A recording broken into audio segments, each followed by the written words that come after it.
नमस्कार। Vision IAS के news today के इस अंक में आप सभी का स्वागत है। इस अंक में हम आपके लिए लेकर आए हैं यूपीएससी परीक्षा की दृष्टि से महत्वपूर्ण कुछ अहम खबरें। इस अंक के साथ मैं हूं दिव्या तोमर।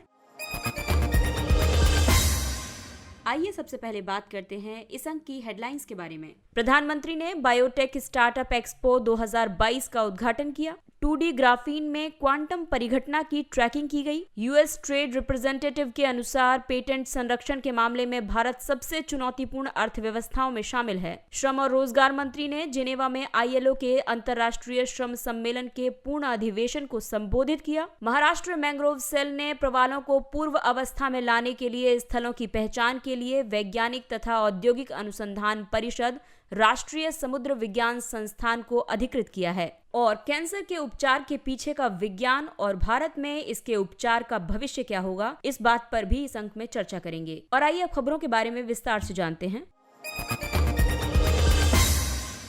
प्रधानमंत्री ने बायोटेक स्टार्टअप एक्सपो 2022 का उद्घाटन किया है। हाल ही में जैव प्रौद्योगिकी उद्योग अनुसंधान सहायता परिषद यानी बायरैक की स्थापना के 10 वर्ष पूर्ण हो गए हैं और इस अवसर पर बायोटेक स्टार्टअप एक्सपो 2022 का आयोजन किया गया। इसे जैव प्रौद्योगिकी विभाग और बायरैक ने आयोजित किया था। बायरैक जैव प्रौद्योगिकी विभाग द्वारा स्थापित एक गैर लाभकारी उद्यम है। इसका उद्देश्य 100 अरब अमेरिकी डॉलर की भारतीय जैव अर्थव्यवस्था के निर्माण में परिवर्तनकारी और उत्प्रेरक की भूमिका निभाना है। भारत में जैव अर्थव्यवस्था पिछले 8 वर्षों में 8 गुना बढ़ी है। ये 10 बिलियन डॉलर से बढ़कर 80 बिलियन डॉलर हो गई है। जैव प्रौद्योगिकी क्षेत्र की बात करें तो ये व्यवहारिक और अनुप्रयुक्त विज्ञान की एक शाखा है। ये कई उत्पादों और प्रक्रियाओं को विकसित या निर्मित करने के लिए जैविक प्रणालियों, सजीवों या उनके भागों का उपयोग करती है। अनुप्रयोग के क्षेत्र के आधार पर जैव प्रौद्योगिकी के 4 प्रमुख प्रकार हैं। लाल जैव प्रौद्योगिकी, इसे औषधि और चिकित्सा अनुप्रयोग में लाया जाता है। हरित जैव प्रौद्योगिकी, ये कृषि क्षेत्र में प्रयोग लाई जाती है, जैसे कि जैव कीटनाशक। श्वेत जैव प्रौद्योगिकी औद्योगिक क्षेत्र में प्रयोग में लाई जाती है। वहीं नीली जैव प्रौद्योगिकी समुद्री क्षेत्र में अनुप्रयोग में लाई जाती है। जैव प्रौद्योगिकी को बढ़ावा देने के लिए आरंभ की गई पहलें हैं।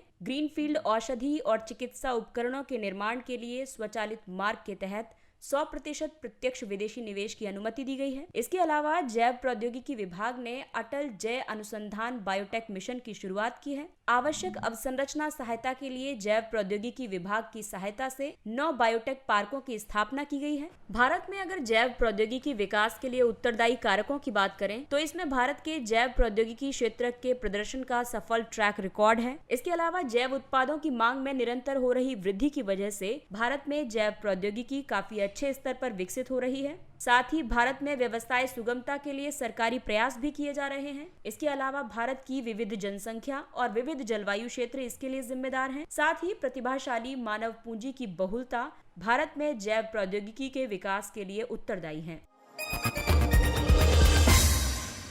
2D ग्राफीन में क्वांटम परिघटना की ट्रैकिंग। पारंपरिक इलेक्ट्रॉनों के लिए धारा केवल एक दिशा में प्रवाहित होती है, जो चुंबकीय क्षेत्र द्वारा निर्धारित होती है। हालांकि भौतिकविदों ने 2D यानी द्विपरतीय ग्राफीन में विपरीत संचरण माध्यमों का पता लगाया है। इनके संरेखण में कुछ उदासीन कण विपरीत दिशाओं में गति करते हैं और इस परिघटना को क्वांटम हॉल इफेक्ट कहा जाता है। ग्राफीन कार्बन का एक अपरूप है। इसमें कार्बन परमाणुओं की एकल परत होती है। ये परमाणु मधुमक्खी के षटकोणीय छत्ते जैसी जाली में कसकर बंधे होते हैं। ये मनुष्य को ज्ञात सबसे पतला यौगिक है। ये एक परमाणु जितना मोटा होता है। ये सबसे हल्के ज्ञात पदार्थ हैं और अब तक खोजा गया सबसे मजबूत यौगिक है। ग्राफीन इस्पात से 200 गुना ज्यादा मजबूत होता है, कागज से 1000 गुना हल्का होता है और 98% पारदर्शी होता है और इसमें बेहतर रासायनिक स्थायित्व होता है। साथ ही इसकी विद्युत चालकता भी उच्च होती है। क्वांटम कंप्यूटर ऐसी मशीन होती हैं जो डेटा भंडारण और कैलकुलेशन यानी संगणना के लिए क्वांटम यांत्रिकी के नियमों का प्रयोग करती हैं। इसमें सुपरपोजिशन, इंटेंगलमेंट और क्वांटम इंटरफेरेंस के नियम शामिल हैं। ये सूचना की कोडिंग के लिए क्वांटम बिट्स का उपयोग करता है। केवल 0 या 1 पोजीशन वाली क्लासिकल बाइनरी बिट्स के विपरीत क्यूबिट एक साथ विभिन्न अवस्थाओं में व्यवस्थित रह सकते हैं। इन्हें क्वांटम सुपरपोजिशन के रूप में जाना जाता है। ग्राफीन का प्रयोग ऊर्जा क्षेत्र में solar cell, fuel cell, batteries और सुपर कैपेसिटर्स के रूप में किया जाता है। वहीं अगर पर्यावरण क्षेत्र की बात करें तो पर्यावरण में इसका पर्यावरण उपचार और सुरक्षा के लिए और विलवणीकरण प्रौद्योगिकी में प्रयोग किया जाता है। इसके अलावा सेंसर तथा बायोसेंसर और ऊष्मा सिंक की बात करें तो इसे सेंसर एवं बायोसेंसर के रूप में, सेमीकंडक्टर के तौर पर, कंपोजिट, लोचदार एवं पारदर्शी सामग्री और इंक चालक तथा इलेक्ट्रॉनिक उपकरणों के रूप में उपयोग किया जाता है। जैव चिकित्सा में ग्राफीन का निदान प्रौद्योगिकी, दवा वितरण, उपचार प्रौद्योगिकी और इसके फोल्ड पदार्थ के तौर पर प्रयोग किया जाता है। अगली खबर पेटेंट व्यवस्था से संबंधित है। यूएस ट्रेड रिप्रेजेंटेटिव के अनुसार पेटेंट संरक्षण के मामले में भारत सबसे चुनौतीपूर्ण अर्थव्यवस्थाओं में शामिल है। यूएसटीआर ने अपनी स्पेशल 301 रिपोर्ट में भारत को 6 अन्य देशों के साथ प्राथमिकता निगरानी सूची में बनाए रखा है। भारत के अलावा इस सूची में शामिल 6 अन्य देश हैं अर्जेंटीना, चिली, चीन, इंडोनेशिया, रूस और वेनेजुएला। इस रिपोर्ट में भारत और अमेरिका के बीच विवाद के मुख्य बिंदुओं पर प्रकाश डाला गया है, जो कि भारतीय पेटेंट अधिनियम 1970 की धारा 3D से संबंधित हैं। धारा 3 में उन खोजों का विवरण है जिन्हें कुछ नियमों के तहत आविष्कार नहीं माना जा सकता है, और इस तरह की धारा 3D पेटेंट की एवरग्रीनिंग को रोकती है। अगर मौजूदा उत्पाद में कुछ मामूली संशोधन करके पेटेंट के लिए दोबारा आवेदन किया जाता है तो इसे एवरग्रीनिंग कहते हैं। भारत में पेटेंट भारतीय पेटेंट अधिनियम 1970 द्वारा शासित होते हैं। इसे भारतीय पेटेंट और डिजाइन अधिनियम 1911 की जगह लाया गया है। इस अधिनियम के तहत पेटेंट तभी प्रदान किए जाते हैं जब आविष्कार में ये मानदंड होंगे कि वो अभिनव होना चाहिए, इसमें आविष्कारी प्रयास होने चाहिए अथवा ये स्वतः प्रकट नहीं होना चाहिए। ये औद्योगिक अनुप्रयोगों के लिए सक्षम होना चाहिए। ये पेटेंट अधिनियम 1970 की धारा 3 और 4 के प्रावधानों के अधीन नहीं आना चाहिए। भारत बौद्धिक संपदा अधिकार से संबंधित कई अभिसमयों का हस्ताक्षर करता है, जैसे कि ट्रिप्स यानी बौद्धिक संपदा अधिकार के व्यापार संबंधी पहलू। इसके अलावा बर्न अभिसमय जो कॉपीराइट से संबंधित है, बुडापेस्ट संधि, औद्योगिक संपदा के संरक्षण के लिए पेरिस अभिसमय और पेटेंट सहयोग संधि। श्रम और रोजगार मंत्री ने जेनेवा में आईएलओ के अंतर्राष्ट्रीय श्रम सम्मेलन के पूर्ण अधिवेशन को संबोधित किया। श्रम मंत्री ने सम्मेलन में अनौपचारिक क्षेत्र के श्रमिकों की गरिमा और सामाजिक सुरक्षा की दिशा में भारत द्वारा उठाए गए कदमों का वर्णन किया और उन्होंने ई श्रम पोर्टल का उदाहरण भी दिया। अंतर्राष्ट्रीय श्रम संगठन और इसके अभिसमयों की बात करें तो आईएलओ वर्साई की संधि के तहत वर्ष 1919 में स्थापित हुआ था। इसका मुख्यालय स्विट्जरलैंड के जेनेवा में है। वर्ष 1946 में आईएलओ संयुक्त राष्ट्र की एक विशेष एजेंसी बन गया था। इसने अंतर्राष्ट्रीय श्रम मानकों के प्रभावी संचालन के लिए 8 बुनियादी अभिसमयों और 4 शासी अभिसमयों को तैयार किया गया है। बुनियादी अभिसमयों में शामिल है संघ बनाने की स्वतंत्रता और संगठित होने के अधिकार का संरक्षण अभिसमय 1948। भारत ने अभी इसकी अभिपुष्टि नहीं की है। दूसरा अभिसमय है न्यूनतम आयु अभिसमय 1973, ये भारत में प्रभावी है। इसके अलावा तीसरा अभिसमय है संगठित होने और सामूहिक सौदेबाजी का अधिकार अभिसमय 1949, भारत ने इसकी भी अभिपुष्टि नहीं की है। चौथा अभिसमय है बाल श्रम के निकृष्ट रूपों पर अभिसमय 1999, ये भारत में प्रभावी है। बाल श्रम अभिसमय 1930, ये भारत में प्रभावी है। वहीं समान पारिश्रमिक अभिसमय 1951 भारत में प्रभावी है। बलात् श्रम का उन्मूलन अभिसमय 1957 भी भारत में प्रभावी है और भेदभाव रोजगार और व्यवसाय अभिसमय 1958 भी भारत में प्रभावी है। 4 शासी प्राथमिकता अभिसमयों की बात करें तो इसमें श्रम निरीक्षण अभिसमय 1947 प्रभावी है, जबकि श्रम निरीक्षण कृषि अभिसमय 1969 की भारत ने अभी तक अभिपुष्टि नहीं की है। रोजगार नीति अभिसमय 1964 भी प्रभावी है और त्रिपक्षीय सलाहकार अंतर्राष्ट्रीय श्रम मानक अभिसमय 1976 को भी भारत में प्रभावी किया गया है।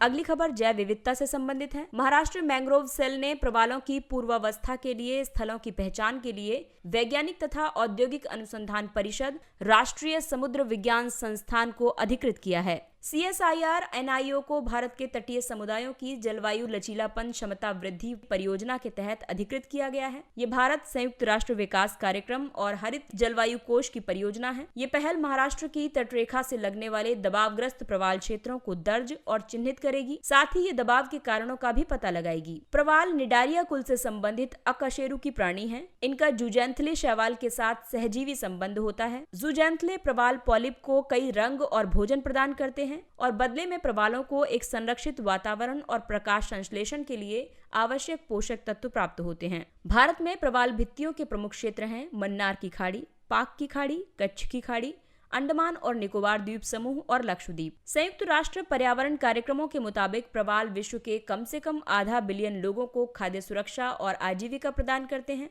प्रवाल भित्तियां समुद्र और तटरेखा के बीच लहर अवरोध के रूप में भी कार्य करती है। इस तरह से ये तटीय अपरदन के प्रभाव को कम करती हैं। ये वन्यजीव संरक्षण अधिनियम 1972 की अनुसूची 1 के तहत संरक्षित है। जलवायु परिवर्तन प्रवालों के समक्ष सबसे बड़े खतरों में से एक है। ये प्रवाल विरंजन का कारण बनता है। इस प्रक्रिया में प्रवाल पॉलिप से जूजंतले बाहर निकल जाते हैं और प्रवाल अपना रंग खोकर मलिन हो जाते हैं। हरित जलवायु कोष जलवायु परिवर्तन से निपटने में मदद करने के प्रति समर्पित सबसे बड़ा वैश्विक कोष है। ये जलवायु परिवर्तन पर संयुक्त राष्ट्र फ्रेमवर्क यानी UNFCCC के वित्तीय तंत्र की एक कार्यान्वयन इकाई है। इसे वर्ष 2010 में मैक्सिको के कैनकुन में स्थापित किया गया था। GCF ने वर्ष 2015 में कार्य करना शुरू किया था। इसका मुख्यालय दक्षिण कोरिया के सोंगडो में है।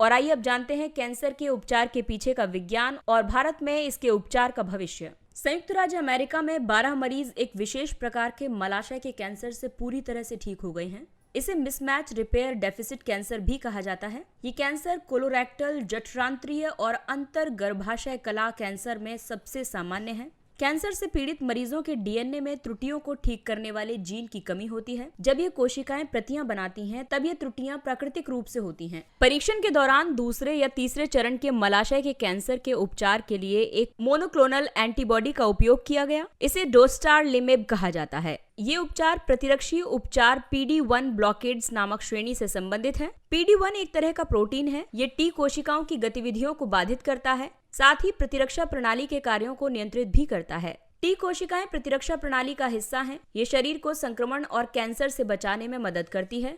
PD-1 ब्लॉकेड चिकित्सा इस बाधा से T कोशिकाओं को मुक्त करती है और इस तरह से T कोशिकाओं को कैंसर के विकास को नष्ट करने में सक्षम बनाती है। पहले इस उपचार का उपयोग सर्जरी के बाद किया जाता था, लेकिन अध्ययन से ये पता चला है कि इसमें सर्जरी की जरूरत नहीं पड़ती। परीक्षण से पता चलता है कि केवल इम्यूनोथेरेपी ही ऐसे रोगियों को पूरी तरह से ठीक कर सकती है। इसमें कीमोथेरेपी, रेडियोथेरेपी या सर्जरी जैसे कैंसर के उपचार के अन्य तरीकों की आवश्यकता नहीं होगी। भारतीय चिकित्सा अनुसंधान परिषद के मुताबिक भारत में प्रतिवर्ष 1 लाख पुरुषों में मलाशय कैंसर की दर 4.1 है। यदि ये उपचार पद्धति विभिन्न नस्लों और निर्जातीय लोगों पर प्रभावी सिद्ध होती है, तो ये पद्धति भारत के लिए भी काफी उपयोगी होगी। और आइए बात करते हैं कुछ अन्य महत्वपूर्ण सुर्खियों के बारे में। यूरोपीय संघ के विधि निर्माताओं ने वर्ष 2035 से जीवाश्म ईंधन आधारित नई कारों की बिक्री पर प्रतिबंध का समर्थन किया।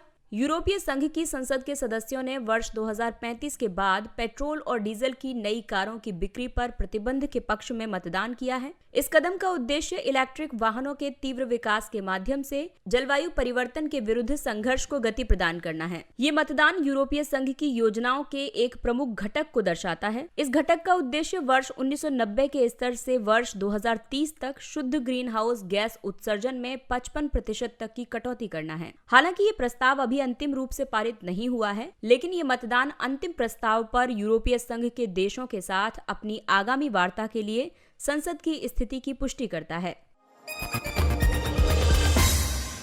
संयुक्त राष्ट्र व्यापार और विकास सम्मेलन अंकटाड ने विश्व निवेश रिपोर्ट प्रकाशित की है। रिपोर्ट के अनुसार भारत वर्ष 2021 में शीर्ष प्रत्यक्ष विदेशी निवेश प्राप्तकर्ताओं में एक स्थान की बढ़त करते हुए 7वें स्थान पर पहुंच गया है। संयुक्त राष्ट्र अमेरिका 367 बिलियन डॉलर की FDI के साथ शीर्ष प्राप्तकर्ता बना हुआ है और इसके बाद चीन और हांगकांग का स्थान है। अंकटाड का मुख्यालय जिनेवा में स्थित है। इसे वर्ष 1964 में संयुक्त राष्ट्र महासभा ने स्थापित किया था। ये एक स्थायी प्रकृति का अंतर सरकारी निकाय है। इसके सदस्य देशों की संख्या 195 है। ये संयुक्त राष्ट्र सतत विकास समूह का हिस्सा है। अंकटाड द्वारा प्रकाशित अन्य प्रमुख रिपोर्ट्स हैं व्यापार और विकास रिपोर्ट, डिजिटल अर्थव्यवस्था रिपोर्ट, प्रौद्योगिकी और नवाचार रिपोर्ट। भुगतान अवसंरचना विकास कोष योजना अप्रैल 2022 तक PIDF योजना के तहत 4.11 लाख से अधिक point of sale, mobile POS और अन्य भौतिक उपकरणों को परिनियोजित किया गया है। PIDF योजना को वर्ष 2021 में भारतीय रिजर्व बैंक ने आरंभ किया था। इस योजना के तहत RBI देश के टियर 3 से टियर 6 केंद्रों और उत्तर पूर्वी राज्यों में POS अवसंरचना के परिनियोजन पर सब्सिडी प्रदान करता है। ये कोष 3 वर्ष के लिए संचालित होगा। हालांकि प्रगति के आधार पर इसे 2 और वर्षों के लिए बढ़ाया जा सकता है। ये एक पदेन सलाहकार परिषद द्वारा प्रशासित होता है। संकल्प यानी आजीविका संवर्धन के लिए कौशल अधिग्रहण और ज्ञान जागरूकता। हाल ही में जिला कौशल विकास योजना में उत्कृष्टता के लिए पुरस्कार का दूसरा संस्करण आयोजित किया गया। इस परियोजना का उद्देश्य संकल्प प्रोजेक्ट के प्रभाव को अधिकतम करना है। संकल्प को विश्व बैंक से ऋण सहायता के साथ कौशल विकास और उद्यमिता मंत्रालय के तहत लॉन्च किया गया था। इसका उद्देश्य गुणात्मक और मात्रात्मक रूप से अल्पकालिक कौशल प्रशिक्षण में सुधार करना है। ये सुधार संस्थानों की मजबूती, बेहतर बाजार संपर्क की स्थापना और समाज में हाशिए पर रह रहे वर्गों का समावेशन सुनिश्चित करते हुए किया जाएगा।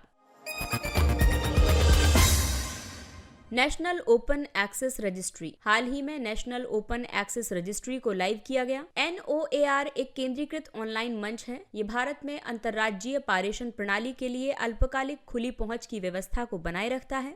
राष्ट्रीय भार प्रेषण केंद्र यानी NLDC national open access registry के कार्यान्वयन और संचालन के लिए नोडल एजेंसी है। एक सींग वाला गेंडा। असम के मानस राष्ट्रीय उद्यान में एक सींग वाले गेंडे की पुनर्वापसी में उनकी उच्च जीवन प्रत्याशा का संकेत दिया है। राइनो रीइंट्रोडक्शन प्रोग्राम वर्ष 2006 में शुरू किया गया था। इसे भारत राइनो विजन 2020 के तहत काजीरंगा राष्ट्रीय उद्यान और पोबितोरा वन्यजीव अभयारण्य से आरंभ किया गया था। मानस राष्ट्रीय उद्यान पश्चिमी असम में अवस्थित एक टाइगर रिजर्व है। ये यूनेस्को का एक विश्व धरोहर स्थल भी है। एक सींग वाला गेंडा एशिया की सबसे बड़ी गेंडा प्रजाति है। ये भारत और नेपाल में पाई जाती है। इसे इंडियन राइनो के नाम से भी जाना जाता है। IUCN की लाल सूची में इसे वल्नरेबल की स्थिति में रखा गया है। इसके अलावा ये साइट्स के परिशिष्ट 1 में शामिल है। साथ ही वन्यजीव संरक्षण अधिनियम 1972 में अनुसूची 1 में एक सींग वाले गेंडे को सूचीबद्ध किया गया है। भारत में अपतटीय पवन ऊर्जा। केंद्रीय विद्युत, नवीन और नवीकरणीय ऊर्जा मंत्री ने कहा है कि भारत अपतटीय पवन ऊर्जा से 30,000 मेगावाट की क्षमता हासिल करने की योजना तैयार कर रहा है। अपतटीय पवन ऊर्जा समुद्र के आर पार प्रवाहित होने वाली पवनों से उत्पन्न ऊर्जा होती है। ये तटवर्ती पवन ऊर्जा की तुलना में अधिक सक्षम होती है। इसका कारण पवनों की उच्च गति, व्यापक तौर पर पवन की निरंतरता और किसी भौतिक बाधा की कमी है। भौतिक बाधा भूमि और मानव उत्पन्न कर सकते हैं। तटवर्ती पवन ऊर्जा उत्पादन में टरबाइन भूमि पर अवस्थित होते हैं। ये ऊर्जा का उत्पादन करने के लिए पवन की प्राकृतिक गति का उपयोग करते हैं। मारिजुआना यानी भांग।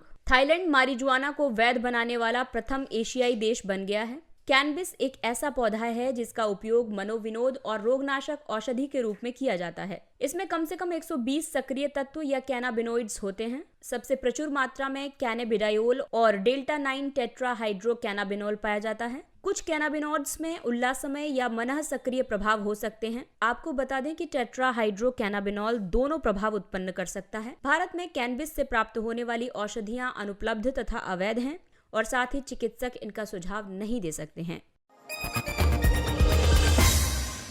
राष्ट्रीय पुरस्कार पोर्टल का शुभारंभ। गृह मंत्रालय के तहत एक सामान्य राष्ट्रीय पुरस्कार पोर्टल लॉन्च किया गया है। पोर्टल के तहत भारत सरकार के विभिन्न मंत्रालयों या विभागों या एजेंसियों के सभी पुरस्कारों के साथ एक साथ लाया जाना है। इसमें पारदर्शिता और सार्वजनिक भागीदारी सुनिश्चित की जा सकेगी। इस पोर्टल का उद्देश्य नागरिकों को ऐसी सुविधा प्रदान करना है जिससे वे कई पुरस्कारों से संबंधित व्यक्तियों को नामांकित कर सकेंगे। इसमें शामिल हैं पद्म पुरस्कार, सरदार पटेल राष्ट्रीय एकता पुरस्कार, तेंजिंग नोरगे राष्ट्रीय साहसिक पुरस्कार, जीवन रक्षा पदक श्रृंखला पुरस्कार, पंडित दीनदयाल उपाध्याय दूरसंचार कौशल उत्कृष्टता पुरस्कार। और आइए बात करते हैं सुर्खियों में रहे स्थलों के बारे में। तस्मानिया, ये ऑस्ट्रेलिया में पाया जाता है। तस्मानिया कार्बन नेगेटिव बनने वाला सबसे पहला राज्य क्षेत्र बन गया है। तस्मानिया पूर्व में वैन डायमंड की भूमि के रूप में ज्ञात था। यह ऑस्ट्रेलिया का द्वीपीय राज्य है। ये विक्टोरिया राज्य से लगभग 150 मील दक्षिण में स्थित है। यहाँ से ये अपेक्षाकृत उथले बास जलडमरू मध्य से अलग होता है। ये ग्रेट डिवाइडिंग पर्वत श्रृंखला के दक्षिणी विस्तार का निर्माण करता है। ये विश्व में सबसे ज्यादा स्वच्छ वायु के कारण विख्यात है। तस्मानिया की 2 प्रमुख नदी प्रणालियां हैं। दक्षिण पूर्व में डेरवेंट और उत्तर पूर्व में साउथ एस्क। तस्मानिया में सबसे ऊंची चोटी है माउंट ओस। यहाँ पर पाई जाने वाली मृदा निक्षालित, अम्लीय, खराब जल निकास वाली और उच्च ह्यूमस से युक्त और निम्न उपजाऊ प्रकार की है। इसके साथ ही ये अंक समाप्त होता है। अगले अंक में फिर मुलाकात होगी कुछ अन्य महत्वपूर्ण खबरों के साथ। तब तक अपना ख्याल रखिए, सुरक्षित दूरी बनाए रखिए, मास्क पहनिए, हाथ और चेहरा साफ रखिए। क्योंकि कोरोना अभी पूरी तरह से गया नहीं है, इसलिए एहतियात बरतिए। और अगर आपको हमारा कंटेंट पसंद आ रहा है तो चैनल को लाइक, सब्सक्राइब और शेयर करें। और इसी अपील के साथ विजन IAS की पूरी टीम आपसे इजाजत लेती है। नमस्कार, थैंक्स फॉर लिसनिंग।